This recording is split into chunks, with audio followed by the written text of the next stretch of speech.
द्वंद्व कहाँ तक पाला जाए, युद्ध कहाँ तक टाला जाए, तू राणा का वंशज है, फेंक जहाँ तक बाला जाए। तो जय हिंद, जय भारत साथियों। तो साथियों, आज के इस वीडियो के अंदर अपन समझने वाले हैं मारवाड़ के एक प्रतापी शासक के बारे में जिनका नाम है अमर सिंह राठौड़ के बारे में, जिनको कटार का धनी भी कहा जाता है। उसी प्रकार जिस प्रकार मेवाड़ के अंदर महाराणा प्रताप, महाराणा सांगा और महाराणा कुंभा हुए थे, जैसे मेवाड़ का नाम लेते आपके दिमाग में सबसे पहले जो इमेज बनती है ना वो महाराणा प्रताप की बनती है, उसी प्रकार मारवाड़ में भी एक सबसे ज्यादा याद किया जाने वाला कैरेक्टर है जिसका अमर सिंह राठौड़ है।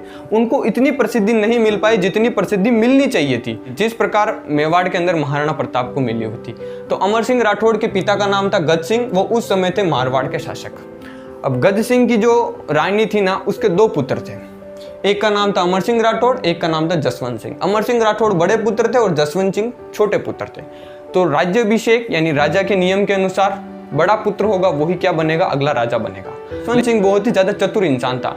जसवंत सिंह वही था जो दारा शिकोह के युद्ध, धर्मत के युद्ध के अंदर हार कर आने के पश्चात इसकी जो पत्नी थी ना, हाड़ी रानी जसवंत दे, जिसने दुर्ग के दरवाजे क्या कर दिए थे, बंद कर दिए थे, वही जसवंत सिंह। अब गज सिंह की पत्नी के साथ साथ एक पासवान रानी थी जिसका नाम था अन्नारा बेगम, जो वर्तमान में गर्लफ्रेंड के नाम से जानी जाती है। जैसे कोई घर वाला, जैसे कोई हस्बैंड होता है, उसके घर वाली और बाहर वाली होती है, तो उस पर ज्यादा प्रभाव किसका रहता है, बाहर वाली का प्रभाव ज्यादा रहता है। अगर बाहर से बाहर वाली बोलती है कि मुझे शॉपिंग कराओ, तो बाहर वाली का प्रभाव उस पर क्या होता है, ज्यादा रहता है घर वाली की तुलना में। इसी प्रकार महाराणा गज सिंह की एक पासवान रानी थी अन्नारा बेगम, उसका प्रभाव महाराणा गज सिंह के ऊपर ज्यादा था। जसवंत सिंह चतुर इंसान, जसवंत सिंह अन्नारा बेगम का ज्यादा ख्याल रखता था, क्योंकि जसवंत सिंह को पता था कि जिसको अन्नारा बेगम कहेगी महाराजा गज सिंह उसी को राजा बनाएंगे। तो जसवंत सिंह बार बार महारानी अन्नारा बेगम के पास जाया करता था और उन्हें बार बार पूछा करता था कि मम्मी जी आप कैसे हो, आपको कोई तकलीफ तो नहीं है, आपको खाने में क्या खाना है, मैं आपके लिए क्या लेके आऊँ, बार बार उनका ख्याल रखता था। तो अन्नारा बेगम सोचती थी कि जसवंत सिंह तो बड़ा अच्छा इंसान है, लेकिन अमर सिंह राठौड़ तो कभी महारानी से बातें नहीं करता था, पासवान रानी अन्नारा बेगम के सामने नहीं देखता था, उनसे बातें नहीं करता था। तो अन्नारा बेगम को अमर सिंह राठौड़ पसंद नहीं थे। जब महाराजा गज सिंह की मृत्यु हुई तो महाराणा गज सिंह ने अन्नारा बेगम के प्रभाव में आकर जसवंत सिंह को मारवाड़ का उत्तराधिकारी बना दिया और अमर सिंह राठौड़ को दे दिया था नागौर का परगना। ये नागौर का शासक बन गया, ये मारवाड़ का शासक बन गया। अब अमर सिंह राठौड़ के समय एक लड़ाई हुई थी मतीरे की राड़, जो 1644 में हुई थी, जो सबसे ज्यादा इंपॉर्टेंट है, मारवाड़ में बहुत ही ज्यादा फेमस है ये। अब इसके अंदर क्या हुआ था, पहले आप याद रखना कि मतीरे की राड़, यहाँ एक बिंदी का फर्क, अगर यहाँ एक बिंदी लगा दी जाए तो क्या बन जाएगा, मतीरे की रांड। यानी एक बिंदी का हिंदी में सबसे ज्यादा अर्थ होता है, एक बिंदी से अनर्थ भी हो सकता है। तो आपको बिंदी नहीं लगानी है, मतीरे की राड़ या मतीरे की लड़ाई भी बोल सकते हो, जो 1644 में हुई थी। नागौर का शासक था अमर सिंह राठौड़ और बीकानेर का शासक था कर्ण सिंह।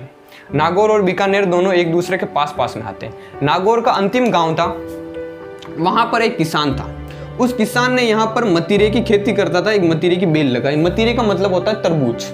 ये मतीरा गया, मतीरा जाके लग गया बीकानेर के अंदर। इस किसान, ये जो किसान था ना, ये गया बीकानेर की सीमा के अंदर, इस गांव के अंदर, और यहाँ का जो किसान था ना, जिस किसान के खेत में मतीरा लगा था ना, उससे जाके कहा कि मेरा मतीरा मुझे वापस दे दे। इस किसान ने मना कर दिया कि मतीरा मेरे खेत में लगा, ये मतीरा तो मेरा है। दोनों किसान आपस में लड़ पड़े। किसानों के लड़ते लड़ते उनके घर वाले लड़ पड़े, घर वालों के लड़ते लड़ते गाँव वाले लड़ पड़े। अब ये लड़ाई महाराजा तक पहुंच चुकी थी।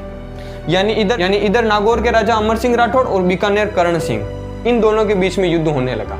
कर्ण सिंह भी अपनी सेना लेके आए और अमर सिंह भी अपना सेना लेके गए। दोनों के बीच में क्या हुई, लड़ाई हुई। लेकिन इसके अंदर कुछ इतिहासकार ऐसे मानते हैं कि इस युद्ध में जीत हुई थी बीकानेर के राजा कर्ण सिंह के और कुछ अमर सिंह राठौड़, लेकिन जो अभी तक स्पष्ट नहीं है इतिहास के अंदर कि 1644 मतीरे की राड़ में विजय किसकी हुई थी। तो आपको तो इतना ही याद रखना है कि मतीरे की राड़ अमर सिंह राठौड़, नागौर, और 1644 में हुई थी, किसके बीच में, बीकानेर के राजा कर्ण सिंह और नागौर के राजा अमर सिंह राठौड़ के बारे में। अब अपन आगे समझते हैं कि अमर सिंह राठौड़ को कटार का धनी भी कहा जाता है, और अमर सिंह राठौड़ को कटार का धनी क्यों कहा जाता है। तो दोस्तों, अमर सिंह राठौड़ को कटार का धनी कहा जाता है। अब कटार का धनी इसको इसलिए कहा जाता है क्योंकि एक बार शाहजहां का दरबार लगा हुआ था आगरा के किले के अंदर। दरबार लगा था तो यहाँ पर शाहजहां बैठा था, और यहाँ पर जितने भी महाराजाओं ने अधीनता स्वीकार कर रखी थी ना, वो सभी यहाँ पर बैठे हुए थे, सभी यहाँ पर बैठे हुए थे। तो मारवाड़ वालों ने भी अधीनता स्वीकार कर रखी थी शाहजहां की, यानी मुगलों की अधीनता स्वीकार कर रखी थी। तो उस समय का राजा था शाहजहां। अमर सिंह राठौड़ दरबार के अंदर आया। अब शाहजहां का एक साला था सलावत का, जिसको मीर बख्शी के नाम से भी जाना जाता है, वो भी इस दरबार के अंदर बैठा हुआ था। उसके पास में कर्ण सिंह बैठा हुआ था, बीकानेर का राजा। कर्ण सिंह और अमर सिंह राठौड़ के पहले ही युद्ध यानी लड़ाई हो चुकी थी मतीरे की राड़ को लेकर 1644 के अंदर। तो कर्ण सिंह ने शाहजहां के साला सलावत खां के कान भर दिए और कान में कहा, यानी उसको चुपके से कहा कि शाहजहां के साला जी सलावत खां, आप तो महाराजा के साला जी हो, क्या अमर सिंह राठौड़ ने आपको कभी झुककर सलाम किया कि सलावत जी आप कैसे हो, आपको कभी आपके बारे में पूछा? सलावत खां ने कहा कि कर्ण सिंह जी आप बात तो सही कह रहे हो, अमर सिंह राठौड़ ने कभी नहीं पूछा मुझे ऐसा, तो आज उसकी थोड़ी खिंचाई कर लो। कर्ण सिंह ने कहा सलावत खां को, सलावत खां ने कहा ठीक है, अमर सिंह राठौड़ को आने दो। जैसे अमर सिंह राठौड़ दरबार के अंदर आया और यहाँ पर आ रहा था और यहीं से सलावत खां ने क्या कर दी, इसकी अमर सिंह राठौड़ की बुराई करना चालू कर दी, शाहजहां के सामने इसकी बुराई करना चालू कर दी।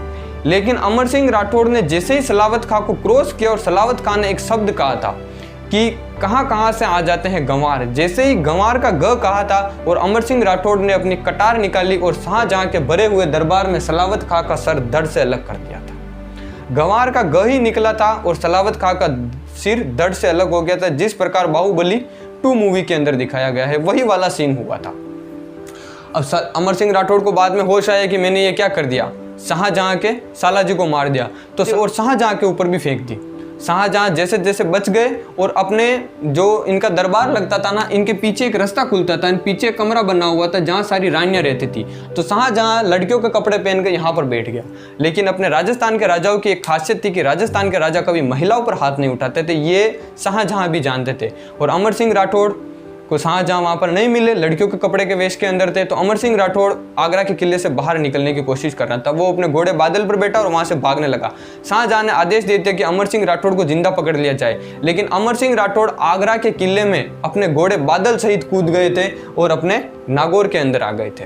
और अमर सिंह राठौड़ की हत्या किसने की थी? अमर सिंह राठौड़ की हत्या उन्हीं के सालाजी थे अर्जुन सिंह गौड़, उन्होंने ही अमर सिंह राठौड़ की क्या की थी, हत्या की थी। और अमर सिंह राठौड़ की जो 16 खंभों की छतरी है ना, वो नागौर के अंदर बनी हुई है, जो सबसे इंपॉर्टेंट क्वेश्चन है। और अमर सिंह राठौड़ के ऊपर एक मूवी भी बनी हुई है जो 1970 में बनी हुई है, अमर सिंह राठौड़ मूवी, जिसका निर्देशक थे राधाकांत जी, जो फिल्म डायरेक्टर थे राधाकांत जी थे वो।